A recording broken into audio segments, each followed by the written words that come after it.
On a night that could have historical implications here in Interboro land, we welcome you to the South Avenue Sports Complex for tonight's Friday Night Football telecast between your Interboro Bucks and Sussex Central. Sussex Central comes here from Delaware. They're playing their second game of the year. They're a team we don't know a whole lot about. They had their first game last week, a home victory against Laurel, a 21-0 win. They're coming up here to play against your Interboro Bucks at the South Avenue Sports Complex. Our kicker, Colin Rayford, has the ball teed up at the 40-yard line. Bucks won the toss, deferred to the second half, and we're set for football action here at the South Avenue Complex. It's a short kick taken by one of the upmen, that's Timothy Jones, and he'll be dropped at the 37-yard line. They must have seen something on film that precluded them from kicking the ball deep. Sussex Central will take over there, 1st and 10. Interboro coming off an exciting win last week against Strathaven, a shutout victory, even their record at 1-1 after a heartbreaking loss 2 weeks ago. This is a third straight home game for your Bucks before they go on the road next week. Play against Penn Charter. That's a Thursday game. We'll talk about that as the day goes on. Taking the snaps is William Wells. He's the quarterback, number 11. He turns and hands off to one of the big ball carriers, 29. That's Keenan Melvin. And he'll get about 4. We'll set the Bucks lineup in a moment. Wells is a senior. Keenan Melvin, one of the primary ball carriers, a 10th grader. He's joined in the backfield by Fulton Holland. And this one will go to Holland. And he'll get a couple yards. He's brought down by Royer.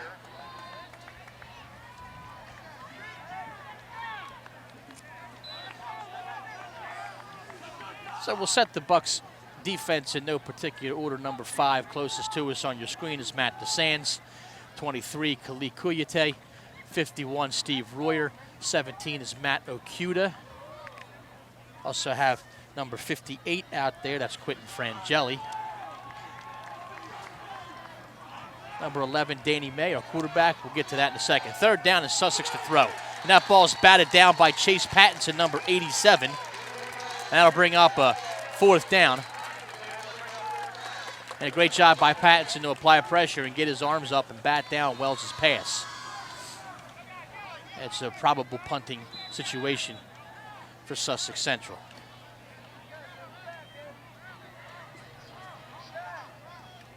Back deep for the Bucks is number 2, Connor Adams, as well as Chris Hummel. They had a lot of success last week on the punt return game. Hummel took one back for a touchdown, and Adams set up another score with a good run. This was going to be fielded by Adams, and then they hand off to Hummel, and not much coming of the trickery. Sussex Central all over it, and the entire team jumps on top of them, and the Bucks will take over 1st and 10 from the 23-yard line. But Danny May, your quarterback, making his 3rd start for the Bucks this year, 3rd career start. He'll be joined in the backfield most likely by number 3, Lamar Shaw, as well as number 20, Chris Thomas, your tailback. Pattinson will be the tight end. DeSands will be the main wide receiver. You'll also see a lot of Chris Hummel, number 27, at that wingback position.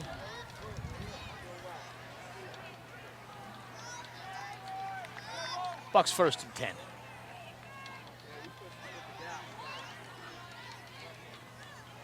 May to pass. Looking for DeSands deep. DeSands almost.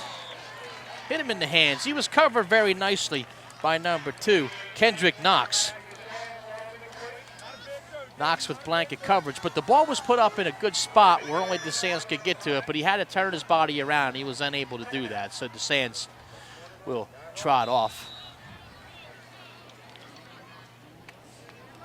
Right idea. Adams replaces him. He'll line up on the far end. Shaw, who had a big game last week, is stacked up at the line of scrimmage. That Bucks line, who's been playing some real good football, number 50, Brett McLaughlin, Cameron Brooks, 55. 58, Quentin Frangeli. 66, Mike McMillan. And then 72, Brandon Tynes. They've done a good job over the first 2 games, opening up holes for the running game and protecting quarterback Danny May.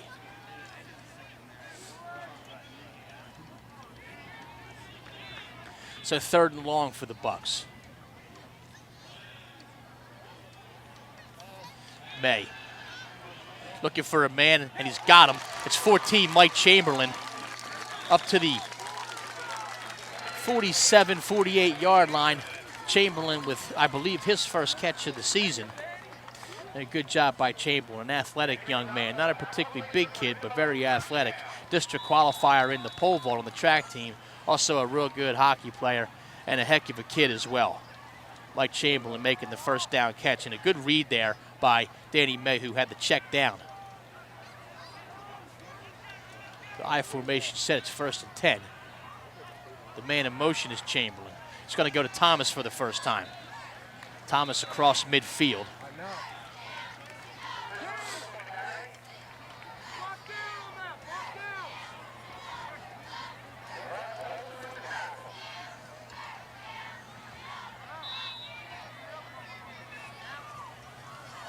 There's quite a bit of smoke coming from the lower bowl area here. I imagine it's maybe it's they're cooking up some Catino dogs at the snack bar. I'm not sure. I'm thinking that's what it is, but it could be something else. I told the kids it needed smoke at the soccer games, like at the Union game. I hope they're not taking that to heart. Stacked up at the line of scrimmage is Shaw. He didn't get much.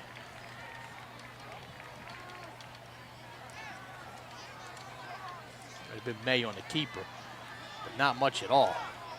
So it'll be another 3rd down and long, 3rd and 7. Smoke has subsided, problem solved in the lower bowl area. Also, we have our new mascot, El Bucanito, making his debut. So we'll maybe try and get a word with El Bucanito at some point today. I don't know if that's the official name or if that's just what Mr. Kloss said it was. Chris Thomas be stacked up, and it'll be 4th down and about 3. In and around that area is number 68, Zach Coombs.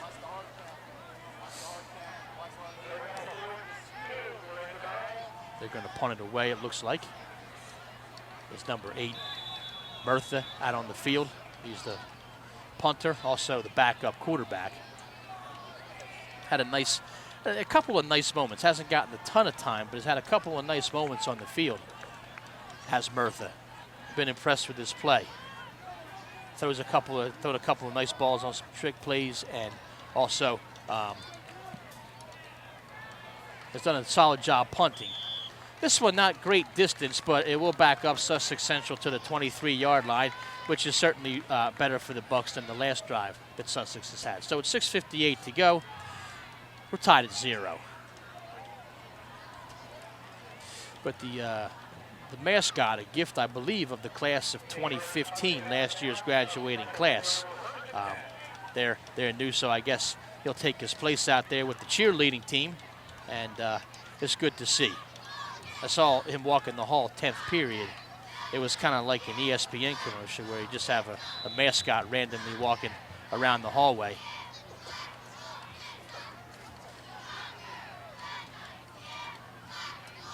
This time the ball was handed off to number 1. That's Keontae Sturgis. He'll get 5 yards or so. The Sands on the tackle. Also Kuyate. Try to set the rest of that lineup as well. 66, McMillan is out there. Chamberlain, number 14, is out there. Chris Thomas, of course, two-way starter. A lot of these guys do go 2 ways.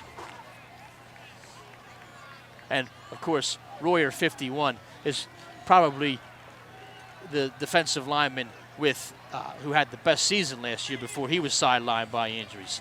Number 7 on the sweep is Fulton Holland, and what a great tackle. I believe that was Thomas in on the tackle. And that'll be a loss of a couple yards, so it'll be 3rd down and 6, 3rd down and 7.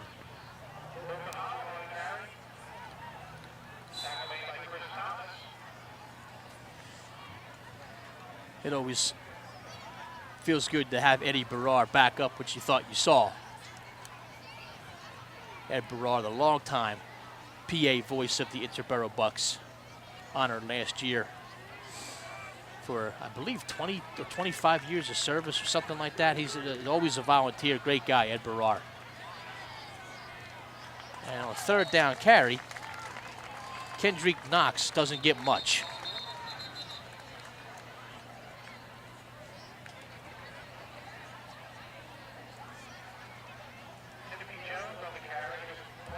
There is a flag on the field. We'll wait and see what the referee has to say here.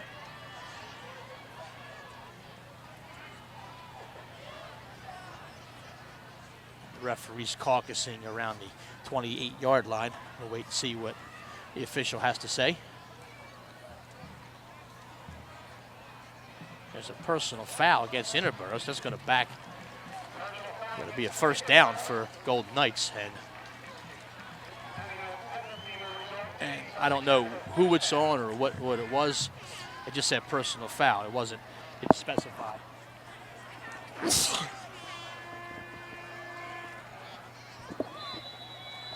They didn't say whether it was late hit or grabbing the face mask or anything like that. So first down for the Golden Knights at the 43-yard line. So their first down of the game.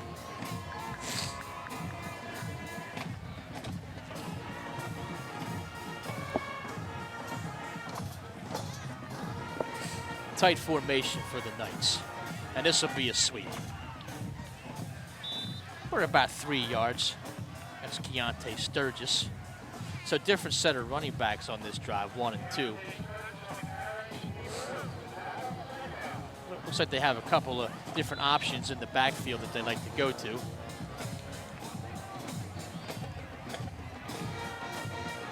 Second down and 7. Interboro Marching Band doing their thing here at the South Avenue Sports Complex. Good to see. Also in attendance, as always, down in administration corner, you have Principal Johnson. Looks like he's signing autographs down there. Stacked up behind the line of scrimmage by Steve Royer. That's number 12, who had the initial carry of the game, Tim Jones. They're breaking up to get another 3rd and long.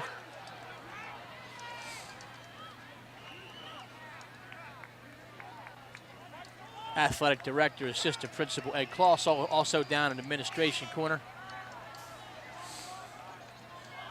Guidance counselor Miss Fanning, Coach Lennox's lovely daughter. She's here as well on this potentially historic evening. On the sweep. And first down yardage and then some. Brought down finally by Chamberlain, but Keontae Sturgis with a big run inside the 30 down to the 27.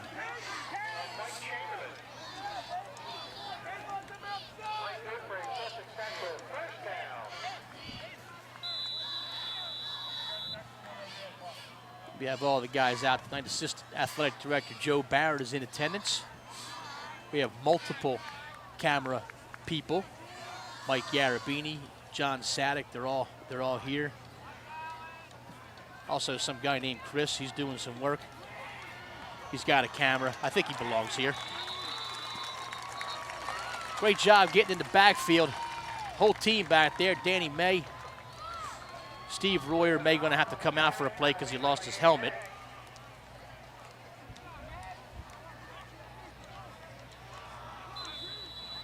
Holland brought down for about a 5-yard loss.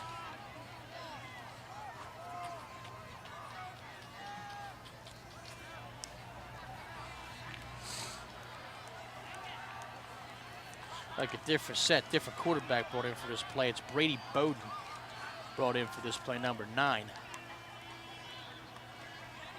Bowden looks like he's a throwing quarterback. He attempts to throw over the middle, and that's a baloney flag.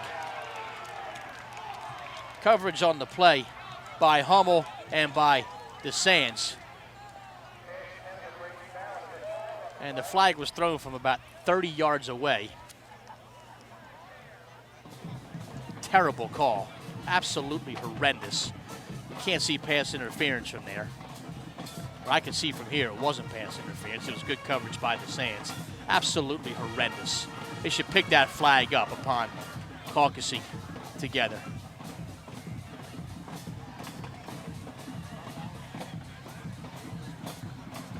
Well, Bowden brought in to pass it over the middle. He's back on the sidelines now as Wells is back on the field.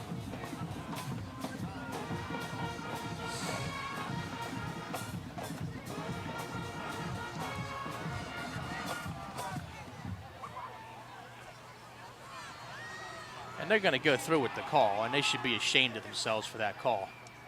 Terrible. They'll give them the 15-yard penalty, and that'll be very close to a first down.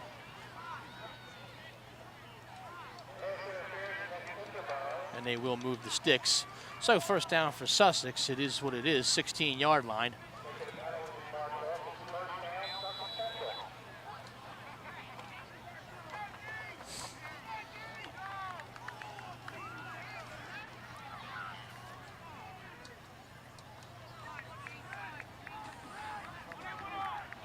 So Sussex has to run about 30 yards to the line of scrimmage. Get up there quickly. As I said, Wells back in at the quarterback spot.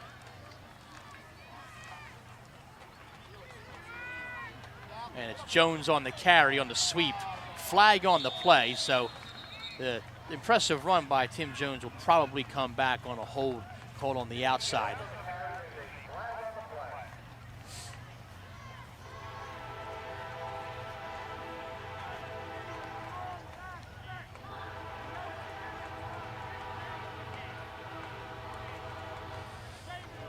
It's amazing how many times after a questionable call you see a call go the other way.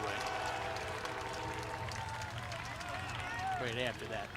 So it'll be first down and a little bit less than 20, probably about 18, holding a spot foul.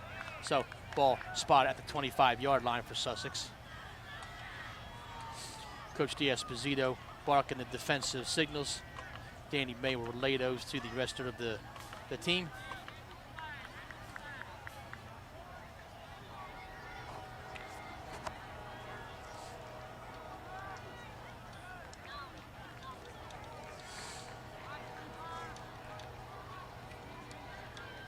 So a pass. Wells is going to throw it. He's being pursued pretty heavily, and a nice job getting rid of the ball. And that ball, quite frankly, should have been corralled by number 1, Keontae Sturgis, as Wells did a great job avoiding the pressure from Steve Royer and getting the pass off, and it was on the spot to Sturgis, and he just could not bring it down. And really, dropping that ball negated what would have been a very impressive game, maybe even another first down. So second down and long for the Knights.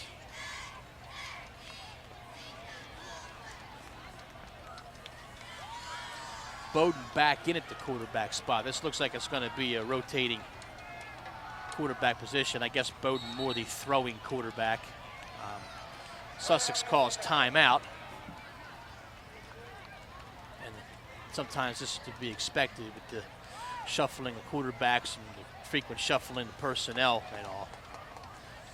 The shuffling of quarterbacks from play to play or situation to situation is certainly not an unprecedented thing in football. I mean, you see it a lot at the college level, and there's more of a third down running type quarterback. That's the way the Eagles used to utilize Randall Cunningham back in the day. University of Florida used to do that in the days pre-Tim Tebow, back when Spurrier was there. And, I mean, the risk you run, of course, is one, you might have to take some silly timeouts. And, of course, the other is if one is more of a throwing quarterback and one is more of a running quarterback, you risk potentially tipping your hand a little bit. But, of course, that opens the door for some trickery on that end, too. Whatever the case, Bowden was in at the quarterback position. We'll see who's there when they emerge from the huddle. It still is. So 25-yard line, second down and 18. We have 1:48 to go in quarter number 1.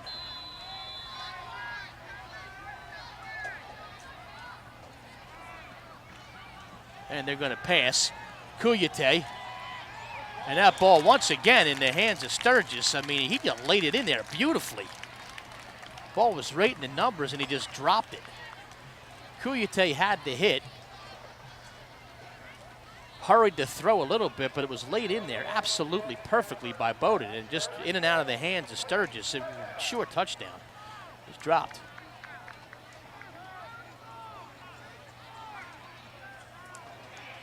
So 2 tough ones there for Sussex Central, as they've had a couple opportunities to advance the ball beyond the 25-yard line. 3rd down and long. Be a 42-yard field goal from here if they had the leg. Screen pass goes out to Jones. He'll be stacked up at about the 18, 17-yard line. It'll be 4th down and 10, and we'll see what Sussex Central wants to do. You never really know until you get to a game if a team has a kicker they're comfortable using. They're bringing out a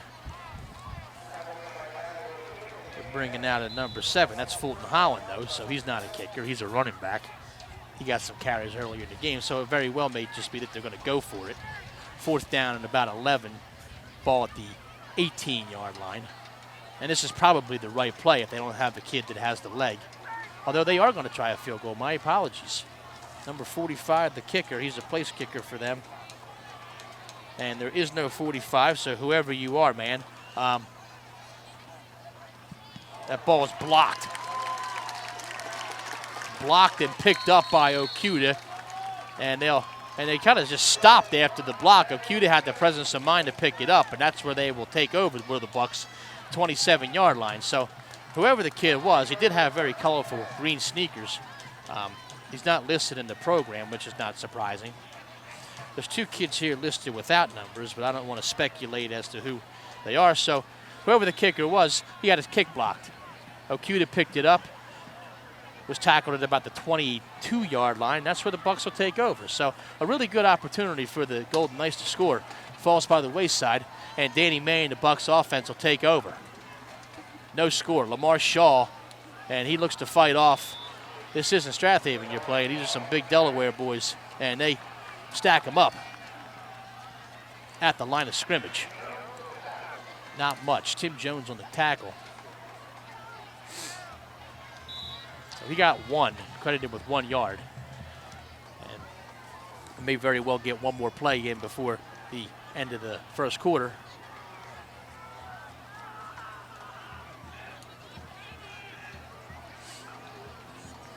And May to pass. May's got a wide open guy, and it's Chase Pattinson, and he drops it, and it was a 1st down and more, and I think he had his eyes on all that open field in front of him.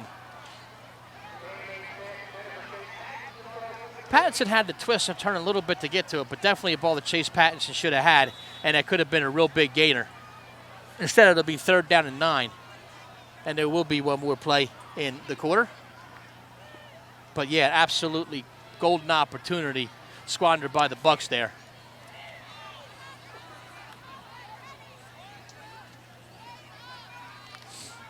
So Pattinson still frustrated with himself, and that's understandable, but he has to come in now and make a block. And I've been calling for 2-3 weeks, even all last year, to get the ball to Chase Pattinson a little bit more. And I know they will. May to pass over the middle. Got the Sands, and he drops it. And that was 6. Oh, drops all over the place tonight. Both teams have a case of the drops. And after 1 quarter, we're at 0s. I don't know if they rubbed that ball down with Vaseline before the game or whatever, but neither team can hang on to the football. And that's where we're at. Next week, as I said, Bucks are on the road. It's a Thursday game, thanks to Pope Francis. It's a game in the city at Penn Charter. Murtha, the punt. It's a knuckleball punt. And received it, and the ball dropped and then picked back up. Jake Paff with the tackle on special teams. A good job by Jake Paff. Jake tweeted me last night and said, make sure you wear white. It's White Out Friday today, so I wore a solid, real crisp, solid button-down white shirt. I thought I looked like $1 million today, to be honest with you. And that was all because of Jake Paff, and he got that special teams tackle. And Brady Bowden, number 9, the sometimes quarterback, is the one that dropped that ball. So no one really able to hang on. Wells back to quarterback at the 42-yard line, action right in front of our position here at the South Avenue Sports Complex. On the sweep to Sturgis, and he's brought down by the jersey It's Kuyate, it's Okuda, it's Royer, and it's a loss of 2.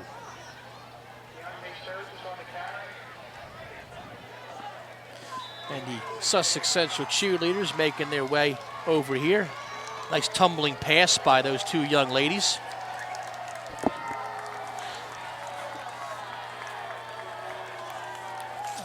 Our fans keeping it classy as always, booing the young ladies. We know better than that, or maybe we don't. It's a reverse, picked up nicely by Chris Thomas, who tackles number 23 for Sussex Central. Back at the original line of scrimmage, that's Aaron Spady. Aaron with 2 R's, not 2 A's. So he's not an Aaron, he's an Aaron. He's tackled at the 42-yard line, 43-yard line.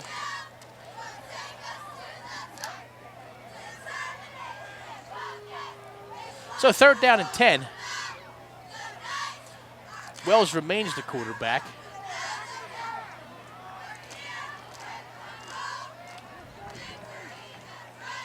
And we'll see what the play is. It's a passing situation.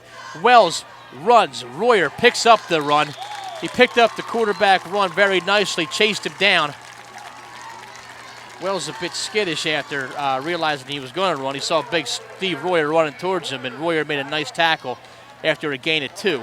So Sussex will have to punt from their own 45-yard line. Back deep will be Hummel and Connor Adams. A lot of success on the punt returns this year. A couple of them called back for penalties, but nonetheless, they seem to have the right idea when it comes to setting up the punt returns. So we'll see what they're able to do here.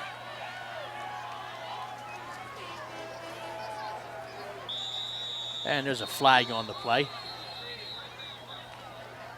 And even if it's on Interbero, it will not result in an automatic first down, so that'll be 5 yards back, so coach will drive them back 5 yards.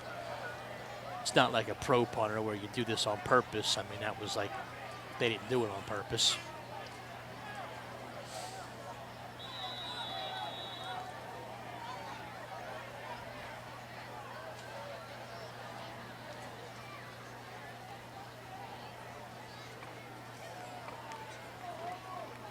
So Sussex, line of scrimmage, the 40-yard line, punter back at the 28, and he'll boot it away to either Hummel or Adams.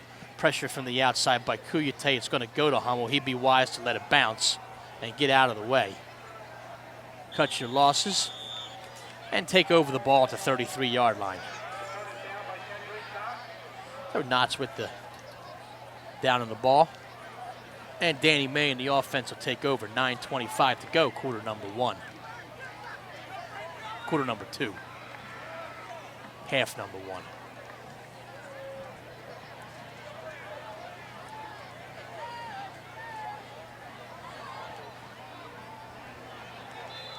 I don't know how many more of these Friday nights you'll be able to wear shorts out here, but it's another comfortable in shorts and a t-shirt. Next Friday I'll be somewhere, I don't know where, but we'll hope the weather holds up for another couple of weeks. Chris Thomas with a gaping hole. Thomas up to the 40-yard line, 7 yards. Good job by the right side of that offensive line. Get a little hole, and Thomas able to slither through there and get 7 yards on the play. And really not a lot of success on the ground so far. I mean, Bucks have had a couple of opportunities to move the ball. And Danny May, this is the best that he has thrown the ball. And I know it hasn't resulted in a lot of completions. I mean, there was the play to Chamberlain, but he has put the ball really where it needed to be, especially on the play to DeSantis. I mean, DeSantis had his man beat. They did everything right but catch the ball. Good blocking, good run, good route by DeSantis, and also a good throw, a perfect throw by Danny May. Now, I don't know what Coach Lennox is calling for. Whenever there's some type of controversy, athletic director Ed Kloss is on the scene. It looks like I actually have no idea what they're doing.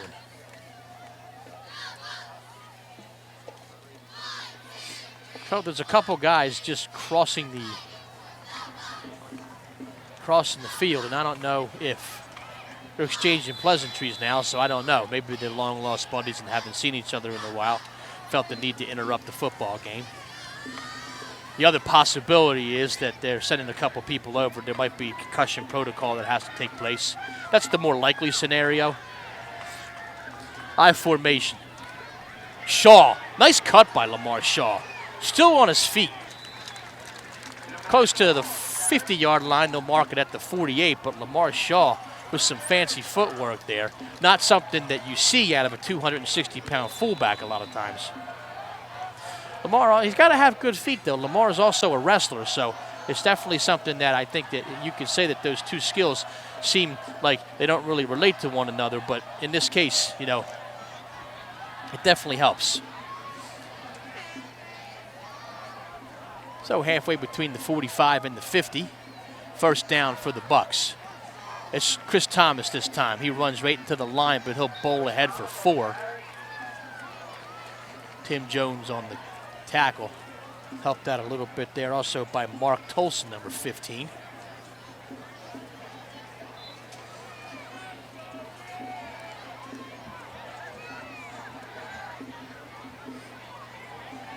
.740 and counting in quarter number 2.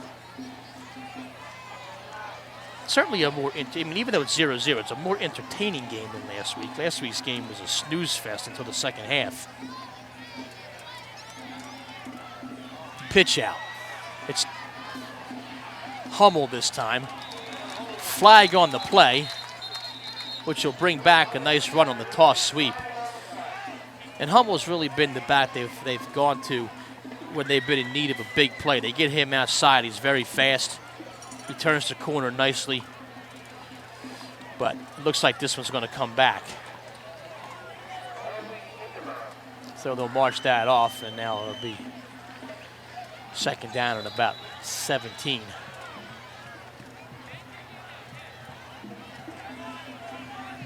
But still a couple plays to try and secure a first down. I always hate to see a nice run brought back.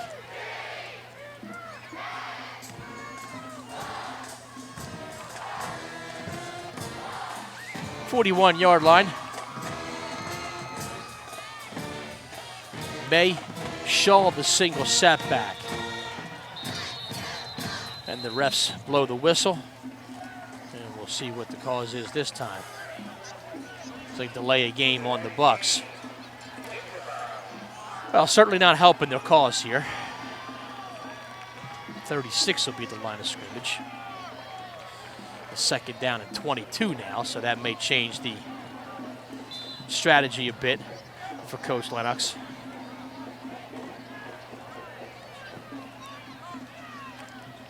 Play into Danny May.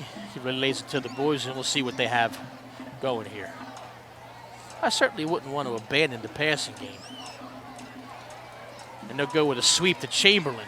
Chamberlain looks to get outside and turn the corner. He does turn it upfield. Only gets to about the 41, though. So it'll be a third down in about 16 or 17.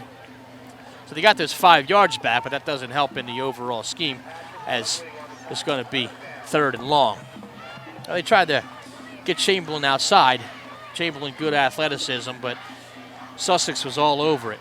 And they ran that jet sweep where they fake it one way and go the other way, but it's one of those things that, you know, if it's well scouted, you can see by the formation that that may very well be what they're going to do. DeSantis, the wide receiver on the outside. He's manned up right now, 1v1. DeSantis, he's looking to throw.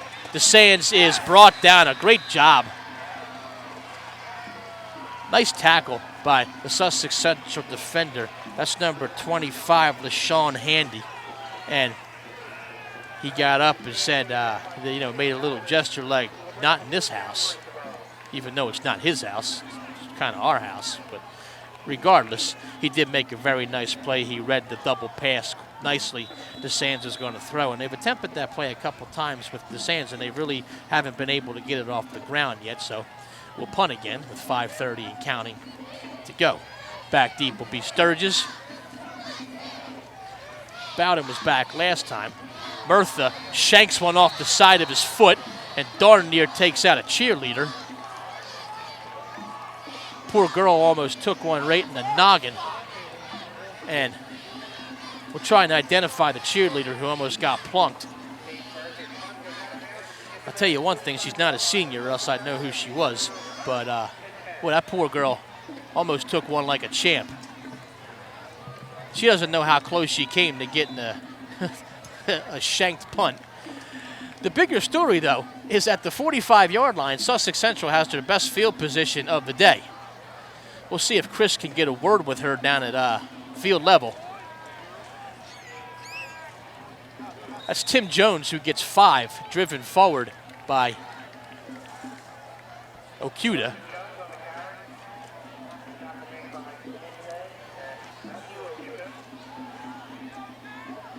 It's one of those ones where it's like those movies and you just hear like, no, and you just hope that you can get the girl out of the way in time. The job hazards of being a cheerleader. You thought maybe being a flyer would be the most dangerous thing that poor girl would have to endure. Nearly a shanked punt right in the noggin. 2nd down and 5. Sturgis. 1st down and then some. Horse collar down. I don't know if they're going to call it that or not. They might just call it a jersey tug. Maybe he didn't get him up under the shoulder pads. Maybe he just grabbed it. Either way, it's a 1st down for Sussex Central with 4.5 to go. Ball inside the 30-yard line at the 29. And good pressure again by Sussex Central, who's showing they're not going to be a rollover Delaware team, that's for sure. Bucks are in a fight if they want to get this historic win for their coach today. The big thing is try and keep them off the scoreboard here. Pitch out. Once again, jersey tug. Thomas brings him down right around the line of scrimmage. That was Holland. Or Tim Jones, rather, not Holland.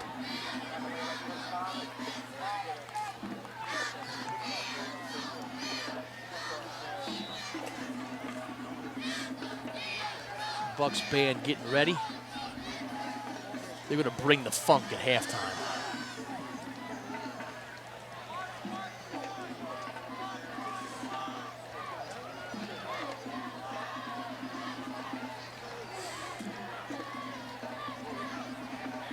Wells, hands off to Jones again. He's brought down, and they finally throw a flag. I don't know what that flag is for. Yeah, it was during the field. The Golden Light coaches were calling for an offsides, and it did look like one of our guys on the defensive line jumped, but if he didn't cross, and it's okay. So we'll see. Maybe he just couldn't get the flag out of his pocket, but no, they're going to call a hold on Sussex Central, so that will drive them back.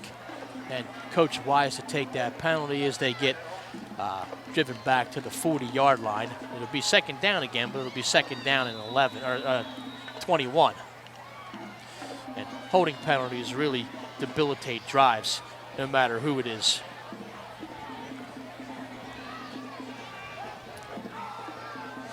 So under 3.5 to go here in quarter number 2. Drum line making their way down the steps. Referees making sure we don't forget they're there.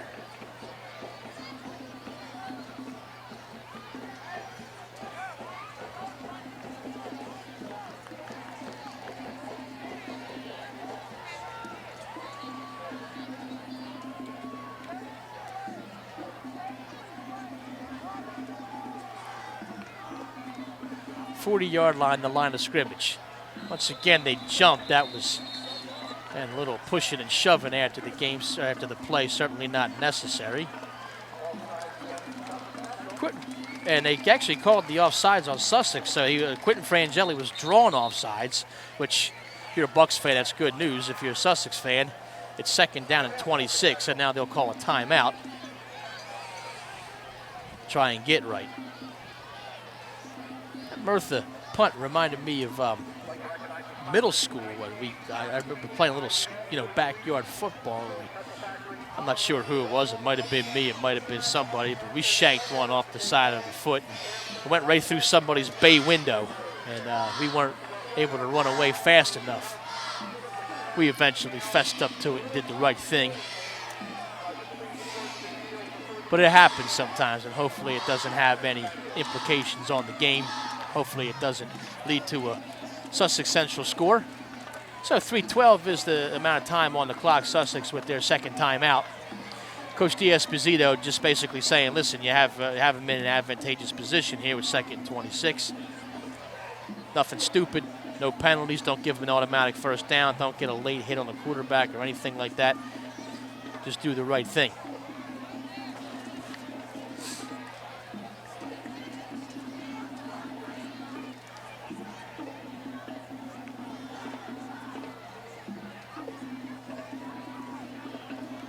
Also try and get you some scores from around the league, if you will, at, we'll check the Twitterverse.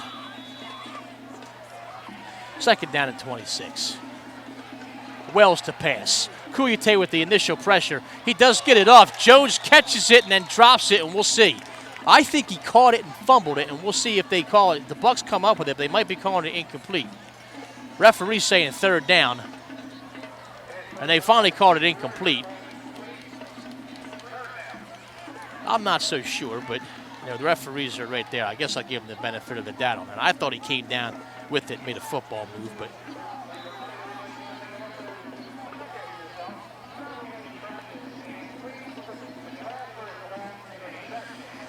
Eddie Barrar can cut a PSA better than just about anybody. Third and 26. We're going to draw play. Nothing. Macmillan shoves him down. Say after Royer had the legs. So 4th down in a punting situation.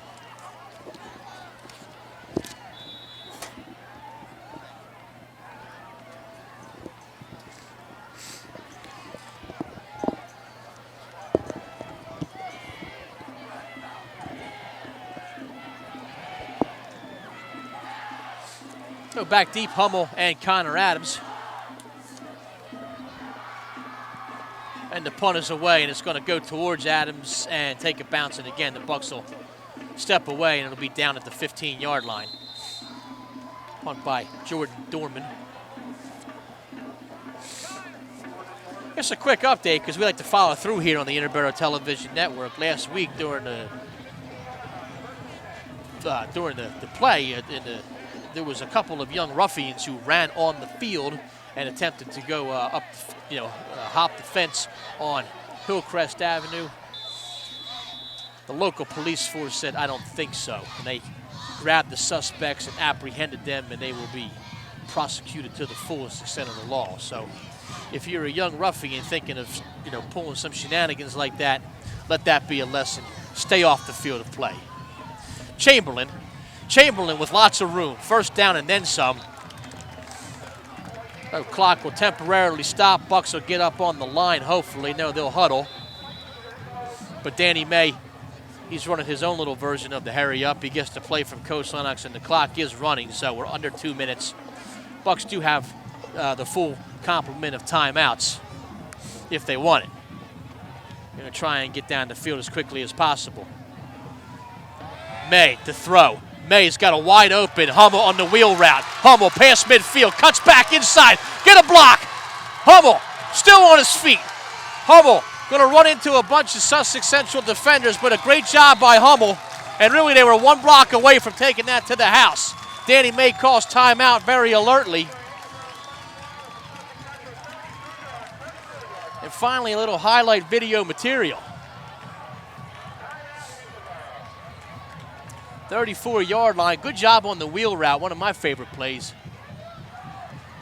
And he was wide open, and May did a good job. And I tell you what, man, I have quite a few of these young men in my AP government class 4-5, and they were telling me today, I swear to you this is the truth, they were telling me today, right before we started to tackle majoritarian politics in AP government, they were telling me today, Danny May had an awesome day of practice yesterday, right before the spaghetti dinner.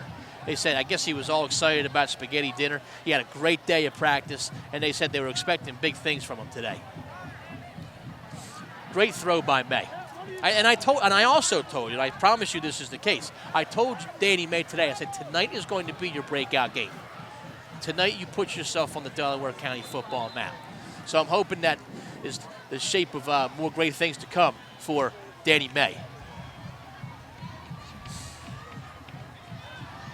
Hummel, the running back. Shaw, the tailback, or the fullback. They're going to throw again. May looking over the man throw. Connor Adams, touchdown! Right down the sideline, and May hit him in stride. And a great job by Adams to haul it in.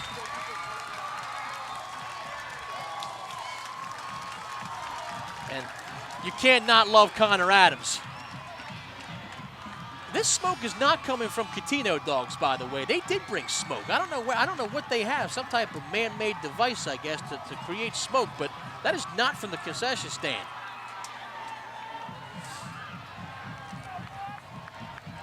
And that's the band playing the drum, but I said that they should bring a drum like at the Union game and have smoke and stuff. That was for soccer games, but I guess they want to do it for football games. And Ravert still having trouble with the wide left kick, but 6-0 for the Bucks. And May put that ball right where it needed to be. Connor Adams brought it in, and he had two wide open men on the route. He really could have gone either way. He decided to go down the sideline. That was his initial read. And the Bucks have a 6-0 lead. 1:15 to go. Student section's on point today, though. They said they were going to come out here and whoop it up.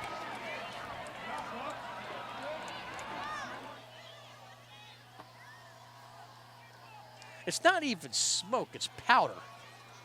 They're just letting the powder hit the wind. So somebody's getting doused with baby powder. Maybe somebody's got a fan or something. That's all it is. It's not smoke. I guess they're probably not allowed to have smoke. I'm assuming the local fire marshals would probably take exception to that if they had smoke. So, yeah, it is. I see the kid now with some Johnson & Johnson baby powder, and he's shaking it. So that's all it is. That's actually good, because I would probably feel somewhat responsible if they did have smoke. 40-yard line, the line where Ravert will kick off.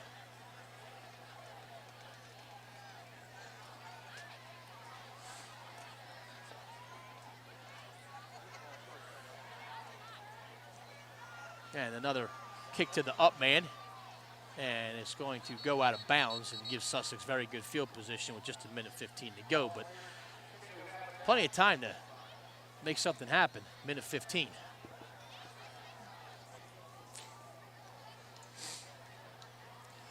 Interbero is, for people watch them as long as I have, that they don't really, not really known for their quick strike drives. I mean, Chip Kelly, Steve Lennox is not. They don't get up and down the field in 1.5 minutes. But they did that time.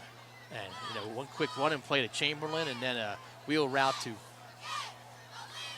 Hummel, and then the long pass to Connor Adams, and they managed to get up the field 80-some yards in short order, 3 plays.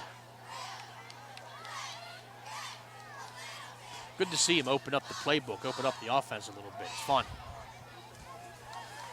Sturgis, tackle behind the line of scrimmage. Now, Interboro will get the ball back to start the third quarter as well. They won the toss and deferred. Sussex, 1 timeout left. Certainly, it doesn't look like they're in any hurry to push the ball up the field. Stay tuned at halftime. We will bring you the wide-angle shot, commentary free, of the Interboro band bringing the funk. The man in motion is Holland. He's met by Hummel. Low man always wins. Nice tackle by him. Flag on the play.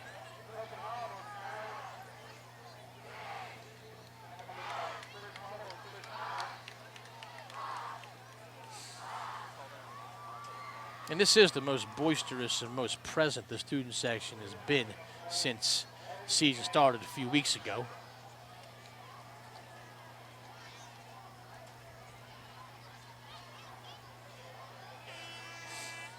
And it's good to see.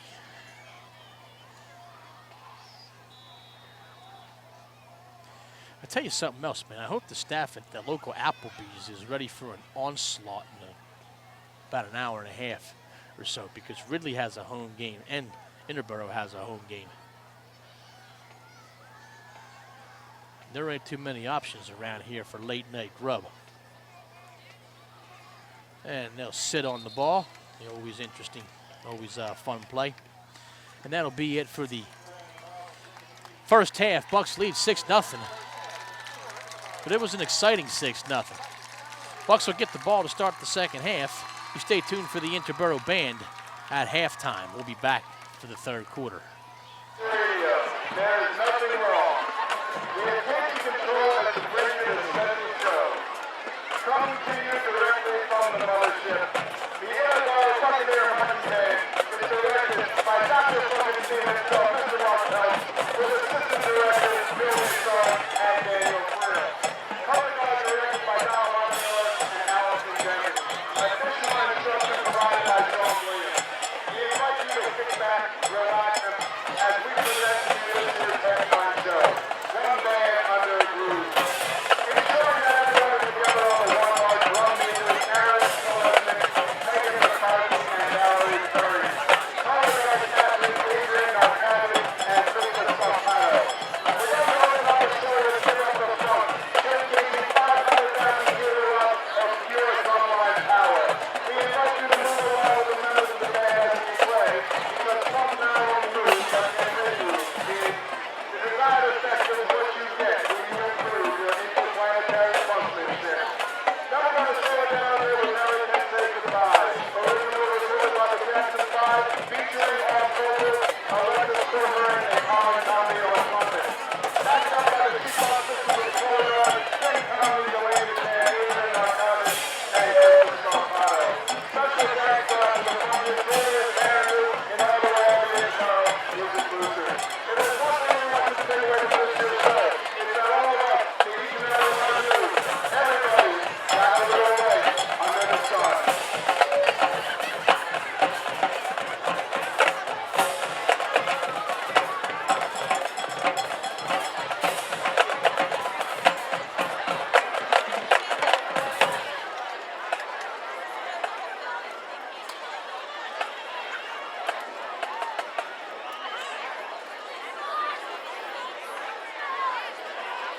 Come in, is this your band ready?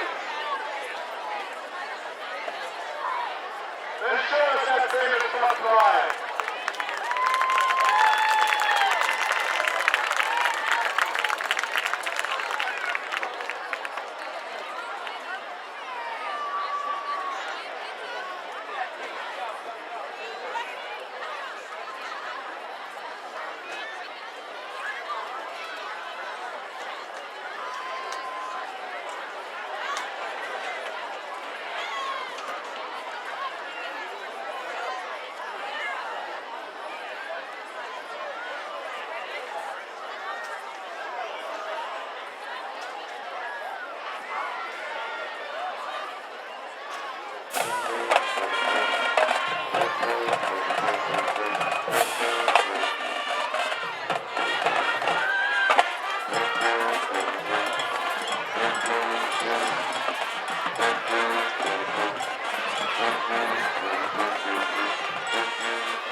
Back for the third quarter of action.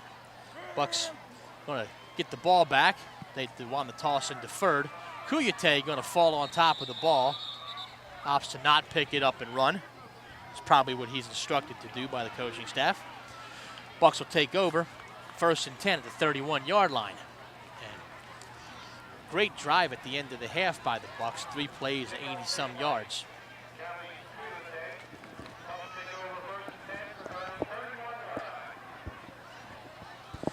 So, Coach Lennox, looking for number 200, has a 6-0 lead.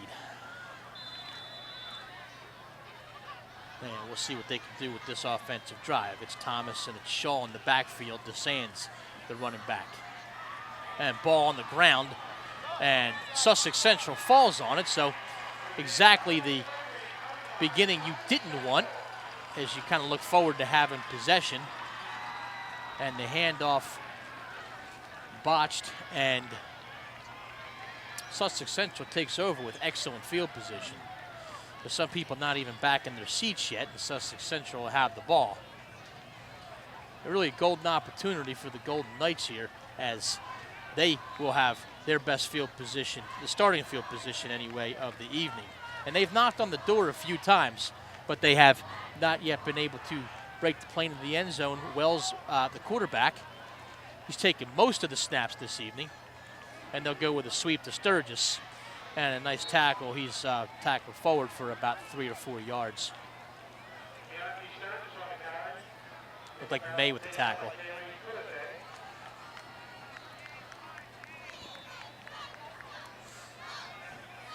They'll give him 3 on the carry.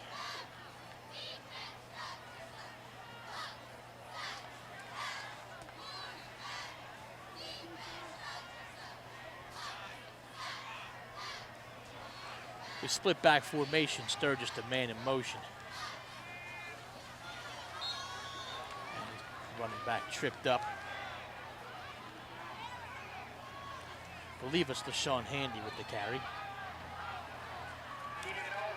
No, Keenan Melvin on the carry. My apologies, 29 with that carry. So 3rd down and 3. Golden Knights definitely don't want to take advantage of this ball, this field position that was gifted to them by the fumble. Thomas never really got a hold of the handoff.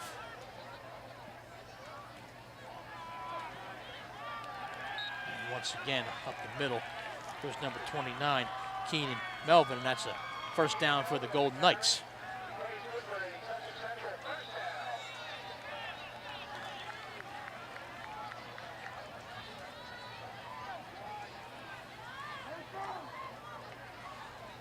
But just inside the 20, you'll be the line of scrimmage, trip into the red zone for Sussex Central.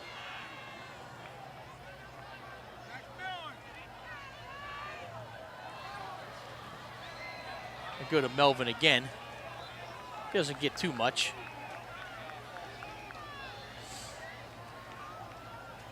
Get a couple yards, maybe 3. The players a little tangled up, late getting back to the huddle. But they'll get the play from Wells. So Melvin with 3 straight carries. Maybe 2nd down and 7. Once again, Sturgis in motion. He'll get it on the sweep. And a tackle by Jake Paff, but not before Sturgis gets about 4. So another 3rd down and roughly 4 or 5 yards. I gave him a little bit too much credit. It was probably about 2 yards. Jake Paff, nice diving play. St. Path also got a nice role in the upcoming production of the complete works of William Shakespeare. Interboro Theater putting that together. First week in December, they'll do that production. Jake has done a really great job of productions in the past. Good all-around kid. Also an AP student. It'll be a little shy of the first down, I believe, on that carry. It'll bring up a 4th down and very short. No doubt the Golden Rams, or the Golden Knights, will go for it. So big play here for the Bucks defense.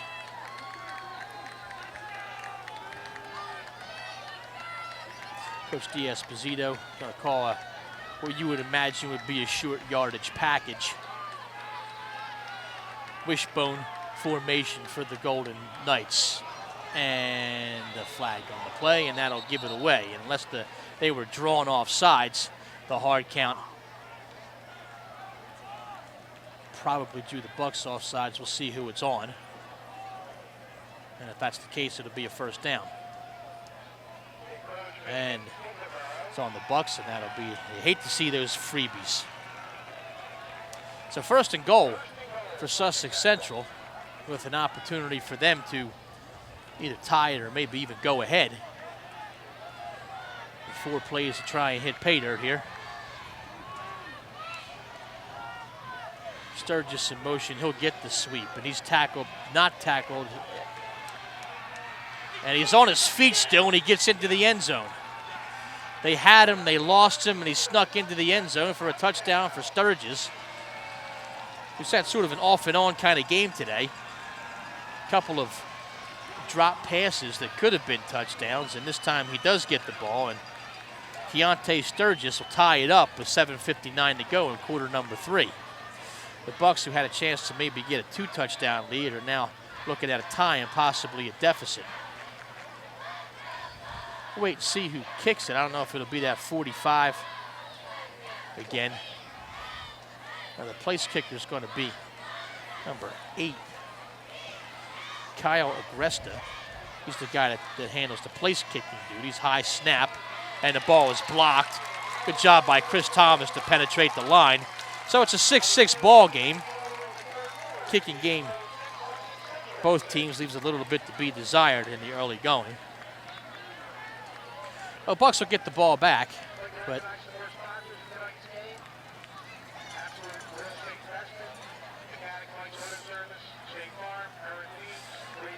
so we'll see how Bucks are able to do after that mishap on the last drive.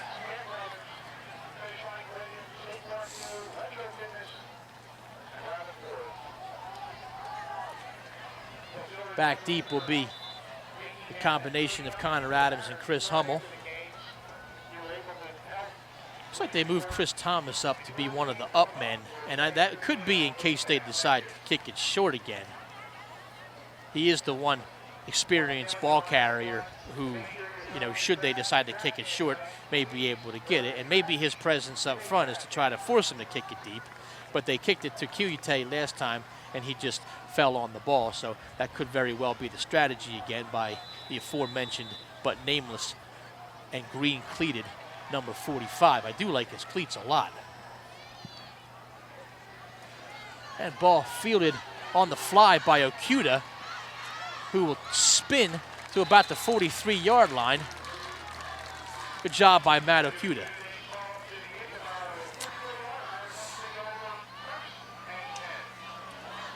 So he was able to get an additional 13 yards on the play, and you hate to see him, you don't want to just fall on the ball and give it up if you can. And I guess special teams coaching staff had enough confidence in Okuda, said if you get the ball, go ahead and run, and that's what he did. So good field position, 44-yard line. I formation set. It's going to go to Hummel, and he's unable to get much. Hummel not really an up-the-middle kind of guy. Really more effective on the outside, but they tried to catch Sussex Central off guard and were unable to do so. The interior line did a good job grabbing hold. And they got some pretty big boys up front there.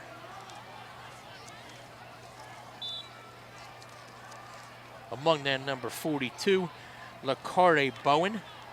Number 72, Miles Burnett, number 74, Devontae Copes.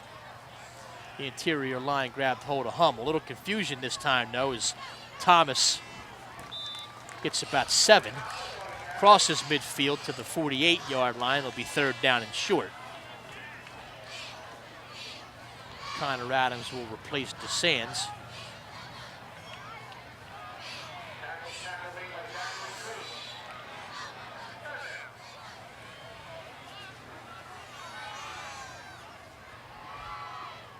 May, the quarterback, gets the play. Chamberlain in, Thomas out. So 3rd down and about 3.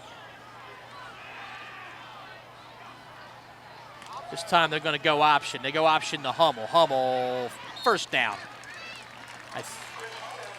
They do give him the corner, 44-yard line of Sussex Central, and a good job by Hummel. And really, as I said, he's a more effective running back if you get him to the outside. May with a late option pitch.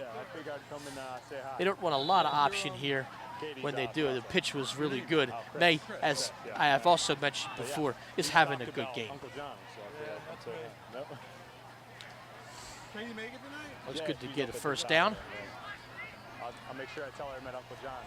He's probably having a lot of fun in Ireland. Kuyate, this time he'll get it, and he's tackled. Good job by Copes, number 74, who was able to grab hold of the legs of Kuyate and really derail the jet sweep before it could ever get off the ground. Kuyate doesn't get a lot of carries, so this was an opportunity for him to maybe get some positive yardage. Copes fell on the ground, grabbed hold of the shoelaces of Kuyate, and dropped him for a 2-yard loss. So Hummel will be in at the tailback position. Shaw, the fullback. May, the pass. Picked up real nicely. The block was Hummel, and the ball in and out of the hands of Chase Pattinson. Although that one, I think the defender had a hand on it. Real good coverage downfield by the Sussex Central cornerback. I believe that was number 15 on the coverage, Mark Tolson, who had a pretty good step-for-step coverage on Chase Pattinson. But still a pretty good throw by May. And really, I was watching that block by Hummel. He picked up the oncoming rusher and protected May and let him get the throw off on his own terms. He didn't have to hurry it. So 3rd down and 12. DeSands, the wide receiver, to the near end of your screen. Kuyate in motion. May pumps once, fires for, and it's going to be almost intercepted. He was looking for DeSands, but great positioning on the play by the Sussex Central defender. That was Kendrick Knox, who had inside position on DeSands and was able to knock it down, although he probably should have intercepted the ball. Murtha will be in to punt.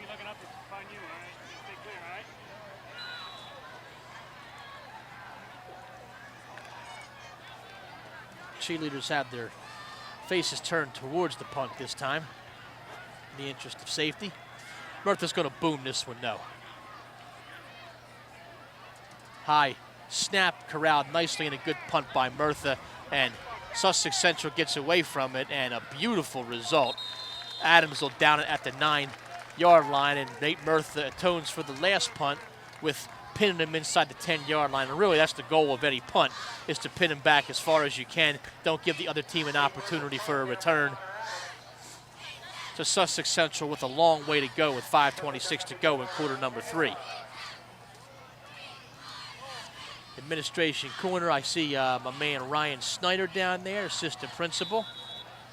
Looks like we also have security staff, Brian Peltz and Bill McLaughlin.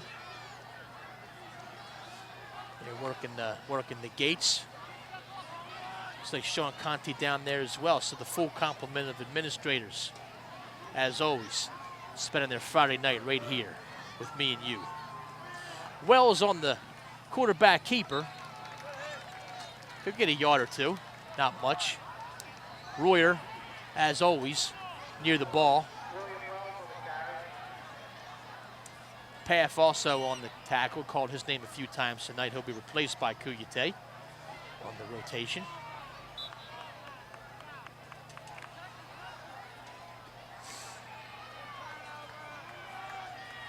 So Sussex hurries to the line, 2nd down and 7.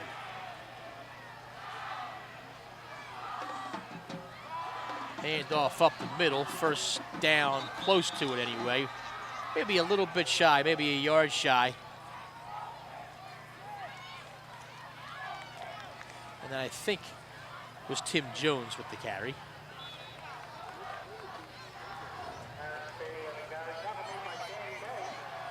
May with the tackle will be 3rd down and 1. So once again, you hope the defensive line can just keep from jumping off sides and maybe get a short yardage stop here. They're stacked in real tight. But it'll be a 1st down for Jones.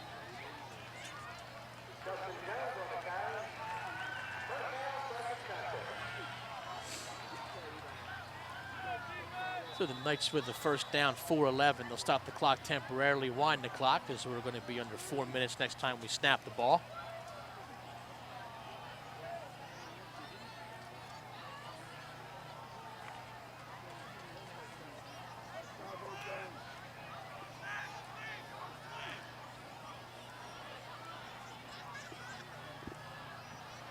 Wells, the quarterback. He hands off.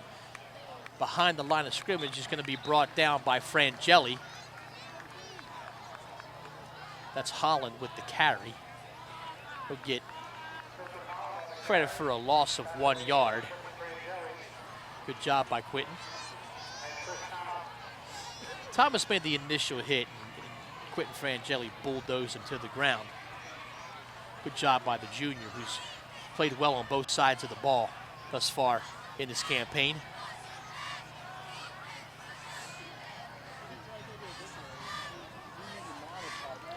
Try and run it outside with Jones. He doesn't get much. So 3rd down and long.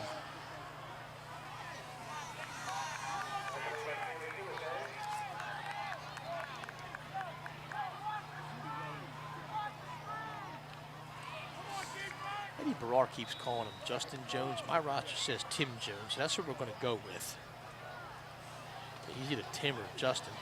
Well, but my roster says Tim, so we'll go with Tim Jones. Timothy appears to be his Christian name, so we'll stick with that. 24-yard line, 3rd down and 8. A short 8, though. They're going to go with Sturgis, and this time he is corralled behind the line of scrimmage, and it'll be 4th down in a punting situation. And Hummel and Adams trot out to the field. Double safety formation, and what could potentially be very good field position for Interbero to yield just the 1 1st down. 4th down and 7, you would think that this is a punting situation. Pinned this far back in their own territory, so Adams and Hummel looking to make something happen. The snap is good. The kick is a line drive, and over the head, and they're going to have to fall on that ball. And our delusions of good field position sort of taken away there. A line drive punt that went over the head. Hummel did a nice job of turning around and getting the ball because he had touched it, and that would have been Sussex Central's ball had they been able to recover. So, although they didn't get good field position, the 30-yard line is certainly not terrible field position. 70 yards to go, and you have to give credit to the punter there. He line drive punt and went over the head. And instead of backing up and fielding, Hummel tried to reach up and grab it, and he got a hand on it, but it went back another 20 yards or so. So sometimes it's better to be lucky than good, and that's what Sussex Central was there.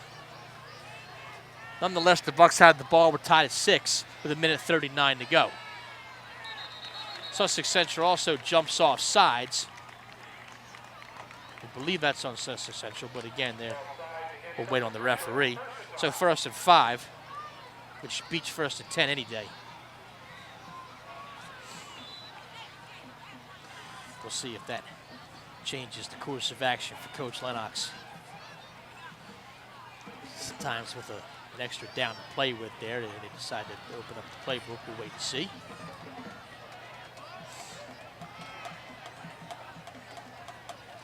But they'll go with Chris Thomas. He'll get a yard or 2, maybe 3.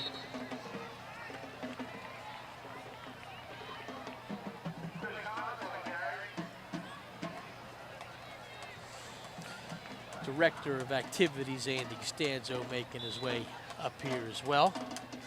So we have a pretty good staff representation here as usual for Friday Night Football. Nice night to be out. Good night to bring the kids out. Second down and 2. Wide open for Chris Thomas. Chris Thomas with the lane. Chris Thomas down the sidelines. He'll be cut off by number 2, Kendrick Knock. But not after a very long run for Thomas. 34 yards, the official tally on that carry for Chris Thomas. And really, he hasn't broken one this year, but he does that time. So 24-yard line will be the line of scrimmage, and big plays have really aided the Bucks thus far tonight.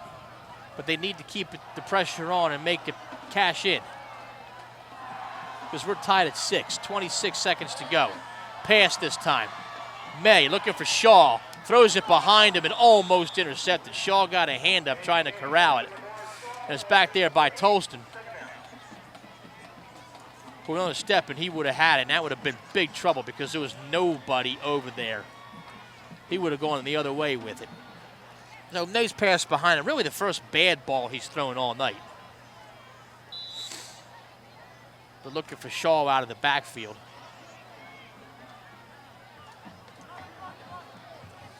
A second down and 10. Shaw and Thomas, the running back. It's going to go to Thomas straight up the middle.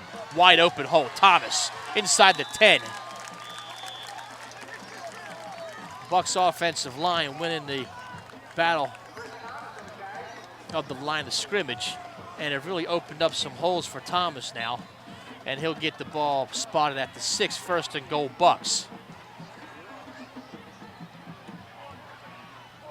And that'll be the last play of the third quarter. They'll switch it, and as we do every week, we'll throw 4 fingers in the air. It's fourth quarter time here at the South Avenue Sports Complex. We're tied at 6, with the Bucks knocking on the door. So Bucks with an opportunity to go ahead here. Chris Thomas in as the tailback. Okuda, the fullback. Interesting substitution made there. It's going to be Thomas. He'll crawl towards the end zone, but not quite. Ball spotted inside the 1-yard line, though.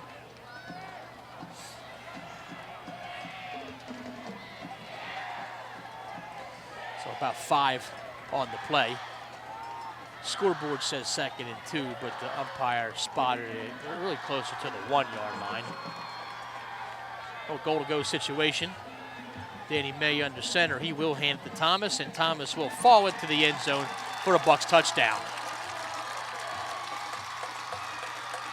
So it's Thomas with the touchdown.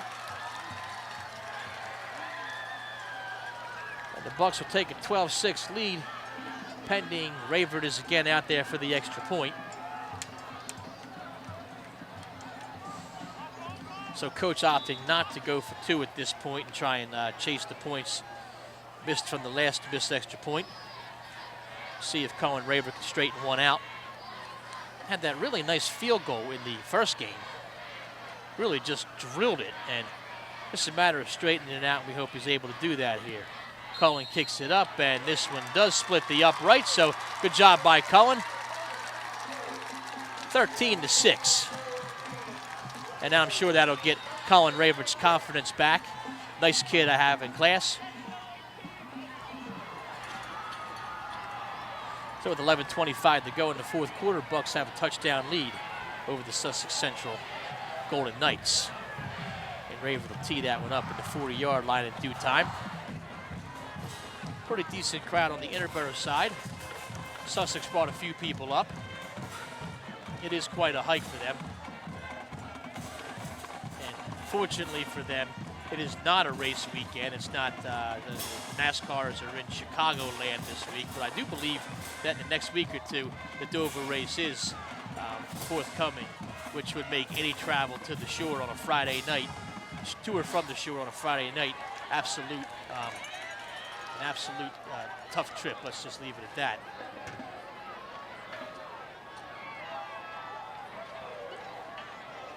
If you've ever traveled to the Delaware Shore Points on Dover Downs weekend, ugh. So I'm assuming we'll have to go down there and play them next week. Usually these games are 2-year contracts. Usually teams don't agree to travel 3 hours just for the heck of it. 2 or 3 hours. Jones with the ball at the 25. He'll get up to the 30, and that's it. Jake Paff again with a special teams tackle. So a nice game for Jake Paff thus far. Possibly inspired by getting a nice role in the forthcoming production of Shakespeare. Miss Catino and the Interboro Theater Group putting that together. They have done a really fantastic job. The productions here are really, really great. Noel does a great job, and I always look forward to the play. It's in December and the musical that they do in April. Fortunately, they can't corral behind the line of scrimmage. Chamberlain had a shot at Holland. He still only gets about 3 yards, but they had a chance to bring him down 5 yards behind the line of scrimmage. And it's Hawaii 5-0 time here.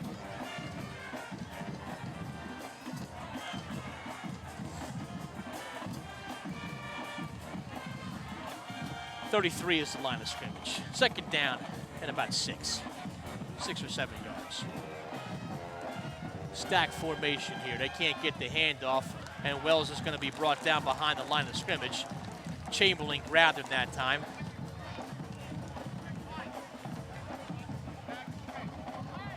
It may not necessarily give him a sack.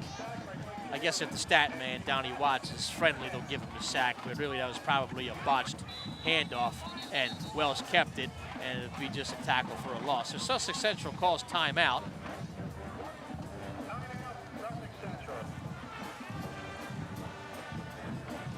.16 to go in the fourth quarter. Last we checked, down the road at Phil Marion Field, Ridley had a 10-7 lead at the half against the Garnet Valley Knights and my boy Jeff Allison. Garnet Valley Jaguars, I mean. Really got to get it together here. We'll see if we can't come up with a score here.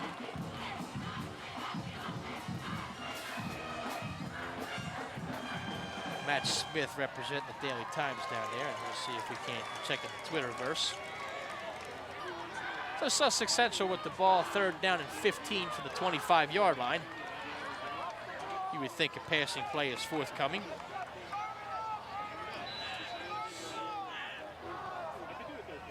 Interboro with 9 men in the box. Wells over the middle, nobody looking.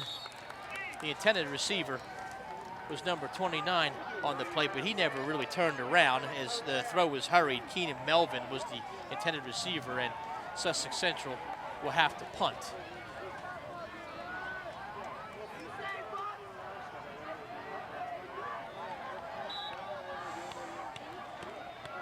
As usual, Thomas and Adams back deep to receive the punt. Just a friendly reminder, next week we will be on the road. Penn Charter, it's a Thursday game. Pope Francis in the house next week. And that's just changing everything in the Philadelphia area. Not a great punt that time, so Interboro with good field position at the 45-yard line, looking to add to their lead.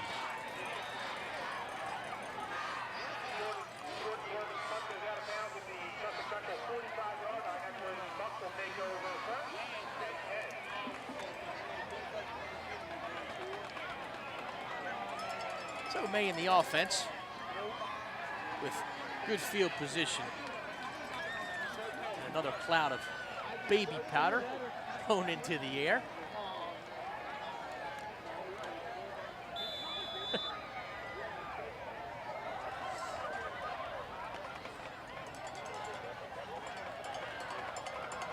High formation set. It's going to go to Thomas. He looks to get outside, but he'll be brought down. Nice shoestring tackle made there as number 68 for Sussex Central grabbed on. Zachary Coombs grabbed on to the legs of Thomason wouldn't let go.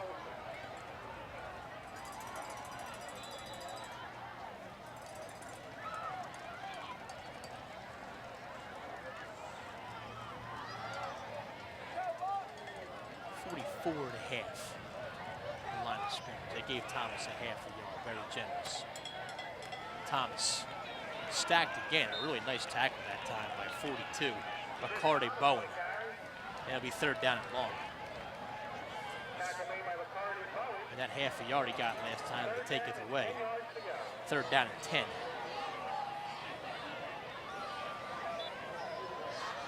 Sands will trot off the field on this, which you would think would be obvious passing down.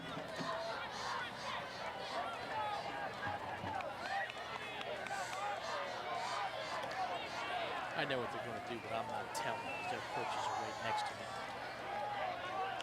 So I just call it, pretend it's a surprise. Handoff up the middle on the draw, and a great job by Matt Okuda.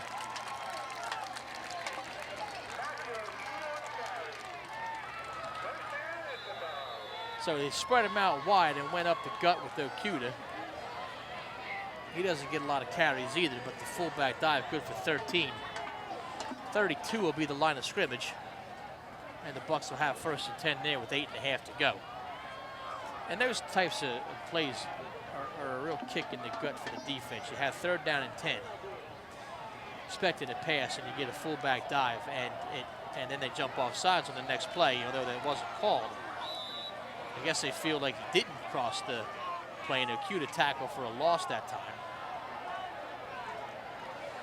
And I think that gave temporary pause, expecting a flag. So it'll be a 1-yard loss for Matt Okuda. It'll be 2nd down and 11, but the good thing is Bucks still have the football and the clock is running and they have the lead. All those things in the Bucks' favor.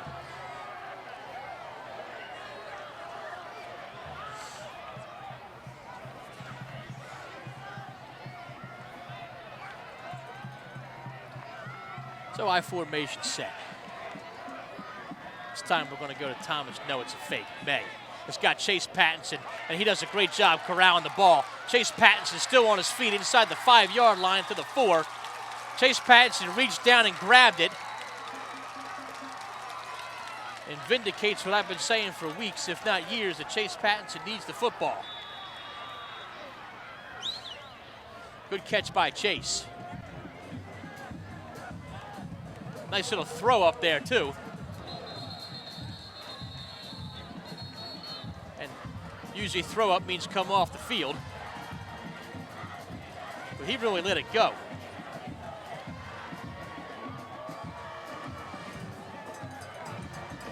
And he'll need to skid on the sidelines and rehydrate, as Lunch is now on the 12-yard line.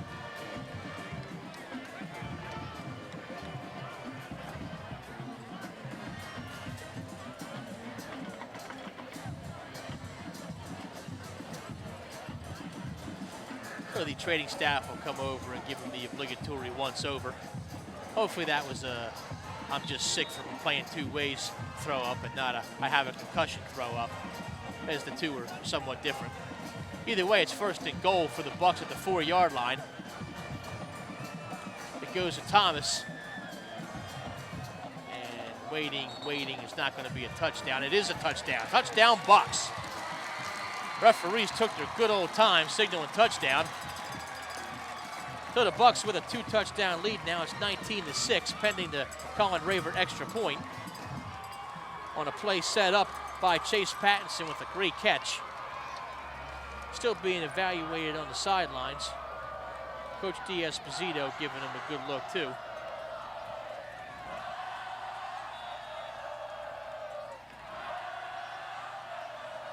And student section making their presence felt as well. Chase back on the field, that's a great sign.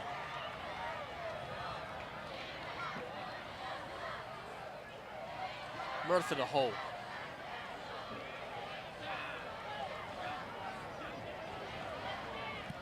Ravert's kick, and that's what we're looking for now. Except he missed it. Good kick, but he missed it.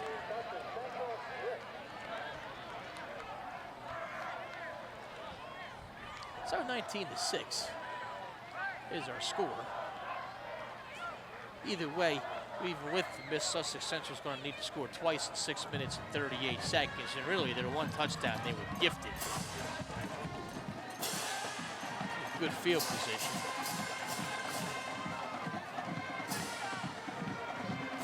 Bucks band striking up a little on Wisconsin. Although I believe director Mark Peltz changed the name of it, so it's not called On Wisconsin. The rest of the world knows it is On Wisconsin.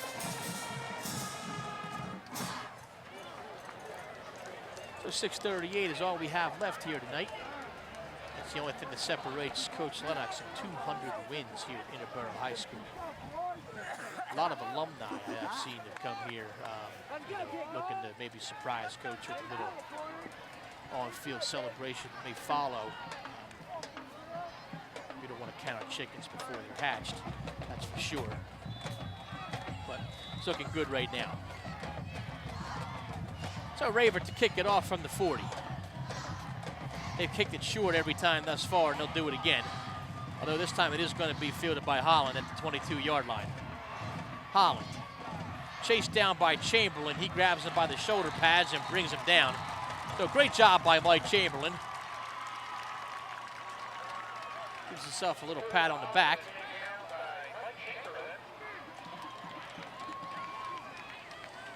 And special teams does the job. Sussex Central a long way to go and not much time to get there.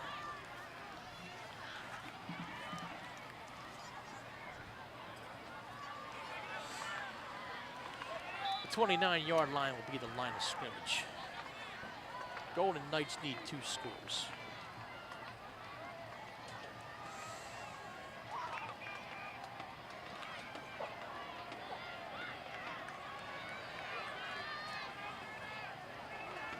We'll see if they open up the playbook and pass it a little bit more.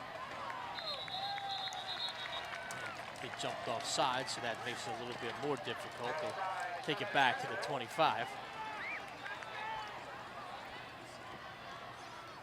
They're trying to run number 10 in motion. That was Drew Morris, and what happened there is that they had a couple guys that had moved before the snap.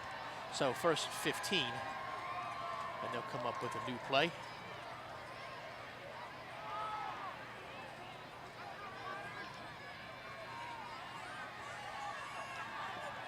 So Bucks for 2 touchdowns for Chris Thomas and 1 in the first half for Connor Adams. That's how they got their 19 points.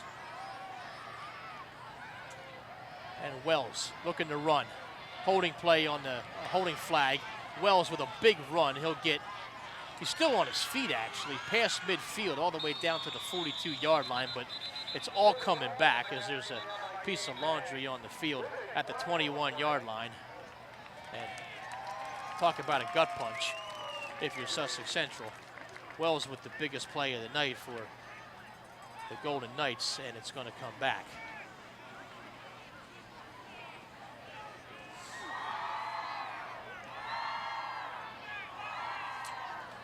Bucks band giving this a little woo-woo.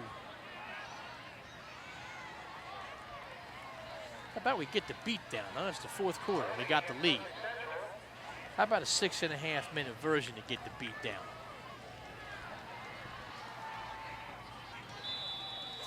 So ball all the way back to the 10-yard line. It would be first down and 28. And really, you're able to get the punt here and get the ball back, and ultimately Interboro can pretty much just run the clock out the rest of the way if they want to, hopefully. Wells still in there, quarterback. We haven't seen Bowden in. Inside handoff, they'll get a couple, but the clock will keep rolling. They get some of that yardage back. 16 will be the line of scrimmage. So they get 6 back.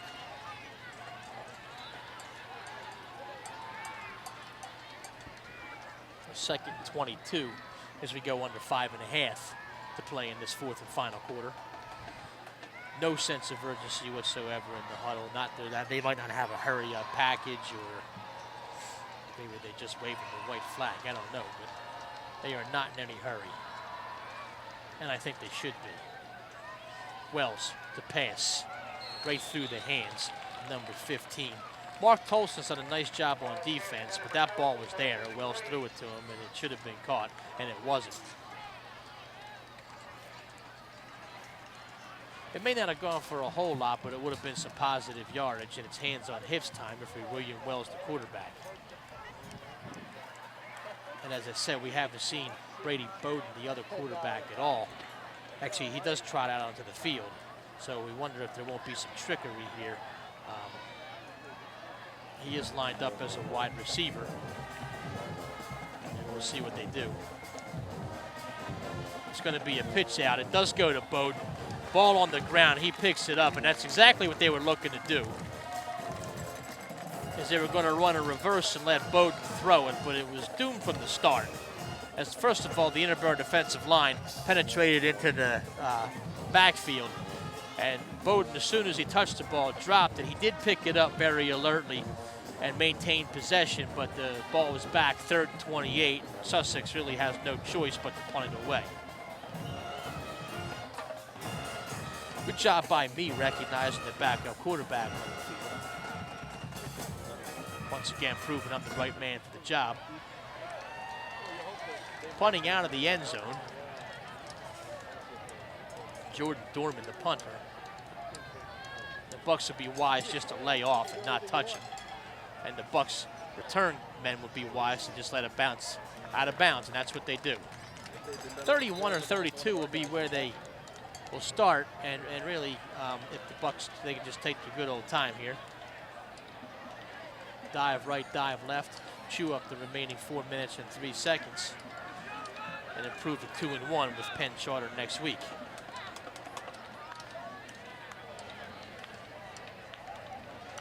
They just do whatever they can to play mistake-free football. Now, Kuyate in replacing Thomas. Okuda's still in there at the fullback position.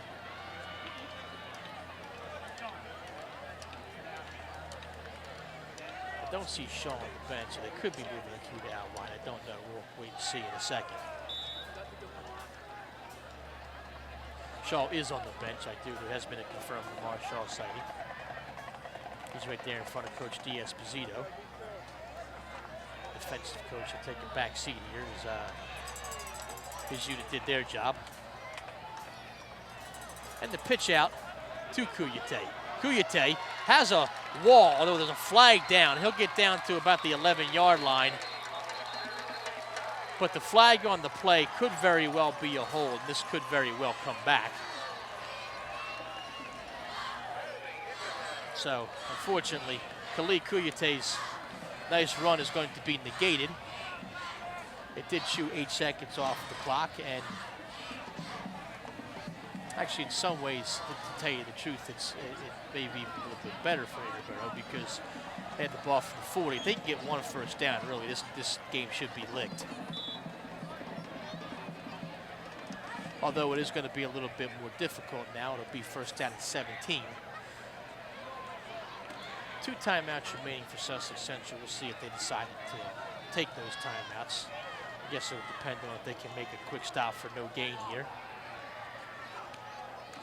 Handoff up the middle. It's Okuda, and Okuda is going to take it to the house. Pretty much game over. Matt Okuda on the fullback dive. And that's it. Great job by the Bucs, and great job by Matt Okuda. And they're going to throw a flag, and I'm not sure. It didn't look like an excessive celebration, so maybe Sussex Central did something wrong there. Maybe somebody said something to the official, but there was a flag thrown well after the touchdown was scored. That touchdown will count. I didn't see anything inappropriate on the part of the Bucs. They know better. I mean, Coach Lennox does not put up with any tomfoolery, but there wasn't unsportsmanlike, so I don't know specifically what happened or who did it. I apologize for that. I was looking at the scoreboard, had my eye away from it. Somebody will tell me something after the game. It won't help us any.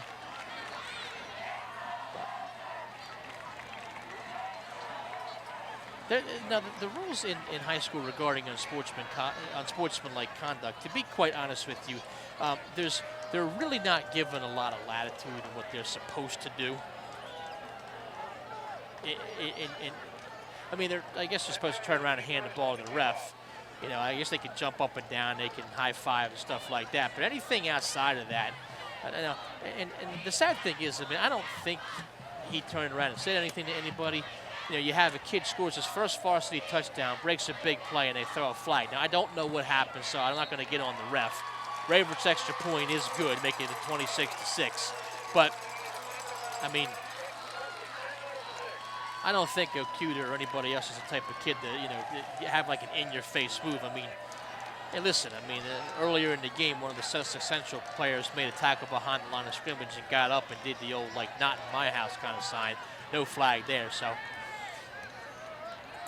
hope for the sake of the refs, whatever they call was worth it. Either way, Bucks have a 26-6 lead, 3:46 to go. Really cementing what you think will be Coach Lennox's 200th victory as the coach of the Interboro Bucks, and he looks no different. He's got the towel over his left shoulder, as always, remaining positive and upbeat, clapping his hands. I guess I'm going to have to buy this guy a cake now.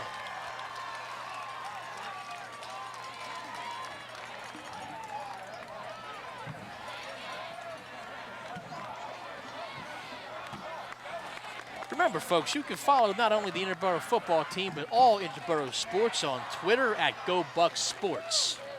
Make sure you shoot them a follow. You have 904 followers right now. We want to try and break 1,000. Joe Barrett says he'll give the 1,000 follower a steak dinner.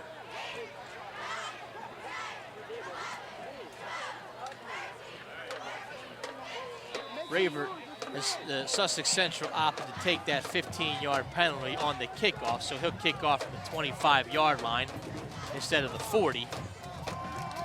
And he'll squib it. Tim Jones, and they're going to have to fall on it. 42-yard line. Drew Morris fell on it. So decent field position, but 3 touchdowns in arrears are the Sussex Central Golden Knights, so they have quite a bit of work to do, not much time to do. I mean, stranger things have happened, I suppose, but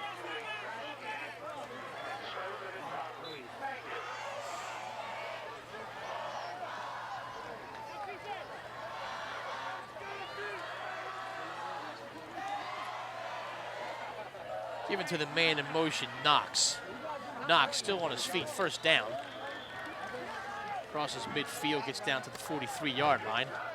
The Sussex Central will have to hurry it up, but they don't appear to be doing that. They'll keep that clock running. Go ahead.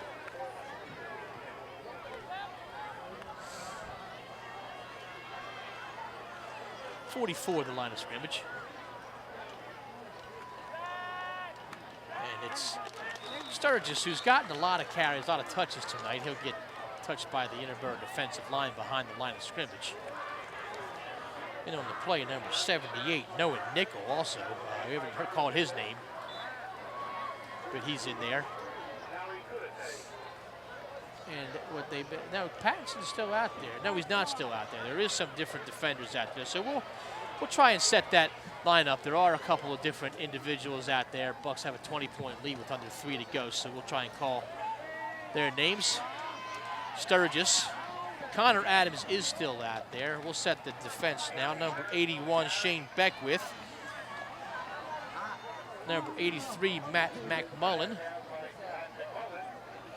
Number 23, Khalid Kuyate, he's still out there.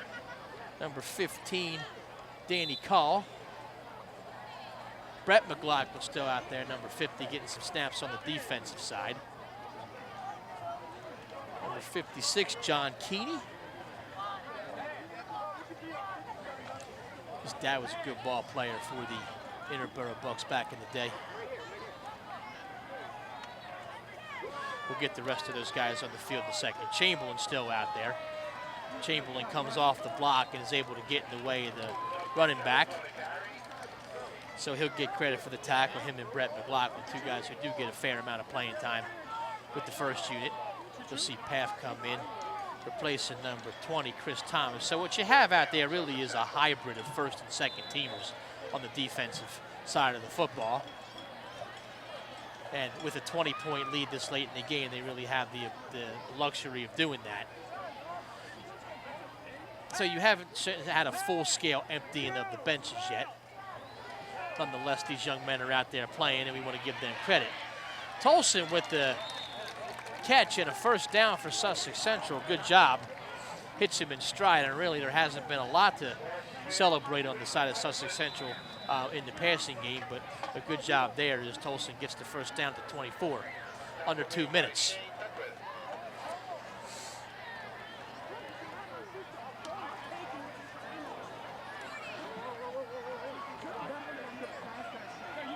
And ball on the ground and picked up by Interboro, and that will probably be a touchback unless they want to give him the ball at the 1. McMullen picked it up as a good play by Sussex Central.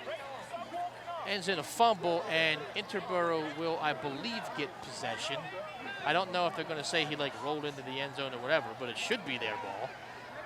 Murtha coming out onto the field, so it is Interboro's ball. Murtha's going to take the snaps the rest of the way. Interboro, they have the Gatorade jug, and I think Steve Lennox is going to take a bath. Starters clamor in front of the Gatorade jug so as to obscure it from the view of Coach Lennox.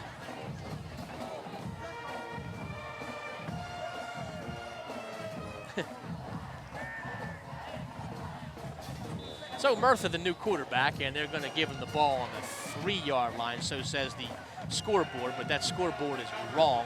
That ball was on the half-yard line. And again, the referee's discretion as to whether they ruled that a touchback. They're going to say McMullen fell on top of the ball and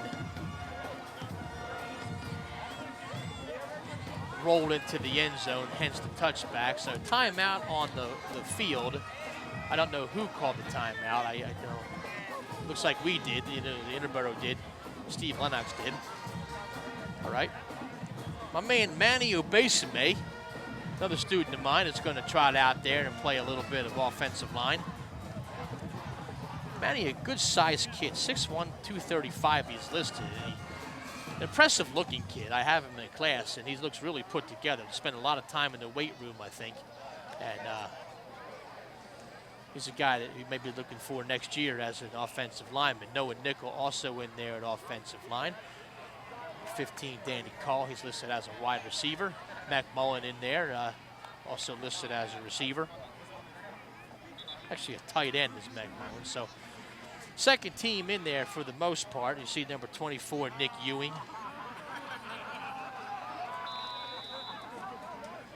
And really, they're going to try and get this out of the end zone. Matty Long is the running back, and Murtha's going to keep it and try and bowl forward for a yard or two and just give a little breathing room. Steve Lennox does get Gatorade doused, so this one really must be in the books as they think. So Steve Lennox will, maybe prematurely congratulate him with 1:15 to go on win number 200. Personally speaking, I have known Steve Lennox for a long time. He spoke on my behalf when I needed a job here, so I am always in debt to him for that. My first year as a teacher, I was in his room 10th period, and he wasn't my official, on the books mentor, but he did serve as a mentor. He really, told me a lot of the unwritten rules of being a member of the staff here at Interbero, and, we definitely have I consider him a very valued colleague of mine, and I just personally want to offer my heartfelt congratulations to Steve. And really, I think a lot of members of the Lennox family. I'm actually standing up here next to his son, and it's 200 wins for Coach Lennox. And, congratulations to him. He will always deflect criticism, and not criticism, but compliments, and give them to the kids, and a well-deserved standing ovation here from the crowd, and you know they'll line it up and shake hands. But this night is really, you know, for once, all about Steve Lennox. Congratulations to him, 200 wins, and there will be a little bit of on-field ceremony after the game. So, final score: Bucks 26, Golden Knights 6. Bucks will improve to 2-1. Next week on Thursday, Penn Charter will be the opponent. It'll be an afternoon game so as to get the heck out of the way, because the Pope is coming to town on Friday. So anybody in the Philadelphia area, you know, if you are of the faith, I guess you'll try and you know, make it down to see the Pope deliver Mass or celebrate Mass. For those of you who, you know, this is a big deal to you, I hope that it's everything you want it to be. But what will follow will be a little bit of an on-field celebration for Coach. You'll see Athletic Director Ed Kloss out there, Principal Johnson, and everybody will be you know, helping to celebrate. So on my end, that'll be it. I'm Bill Soroka. Katie Magliochetti up here doing the filming and the producing and all the cutting and everything. She is really a valued asset. So from us, we'll say so long from the South Avenue Sports Complex. We'll see you next home game. And please join us for the on-field celebration that will follow. Take care, and we'll see you next time.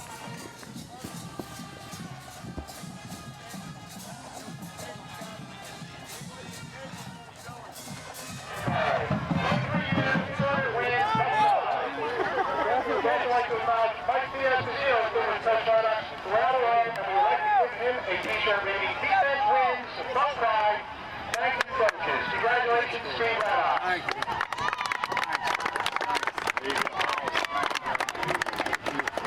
Thank you, guys. Thank you. I'm glad. Thank you. Good to see you guys. Thank you very much. What'd you got? 17? Something like that. Congratulations. Thank you very much. Oh, Congratulations. Thank you. same from 97. I got with us going back 20 years. Thank you. Thank you very much. Thank you. How you doing? That was nice. Oh, hey, Tony. Thank you. Good job, man. Good win. You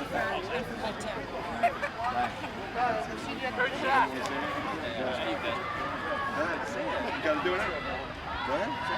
Just like to say thank you. It's been 23 years. It's been a great 23 years, and the kids have been just super year after year after year. It's been a labor of love.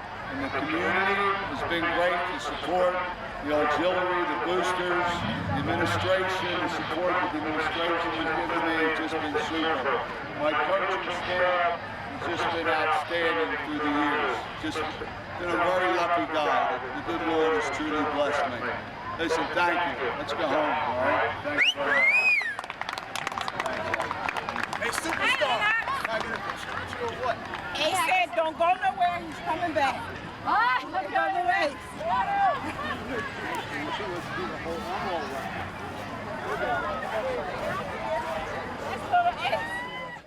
I think I got the best job in the whole town. I mean, it's just been, it's been super.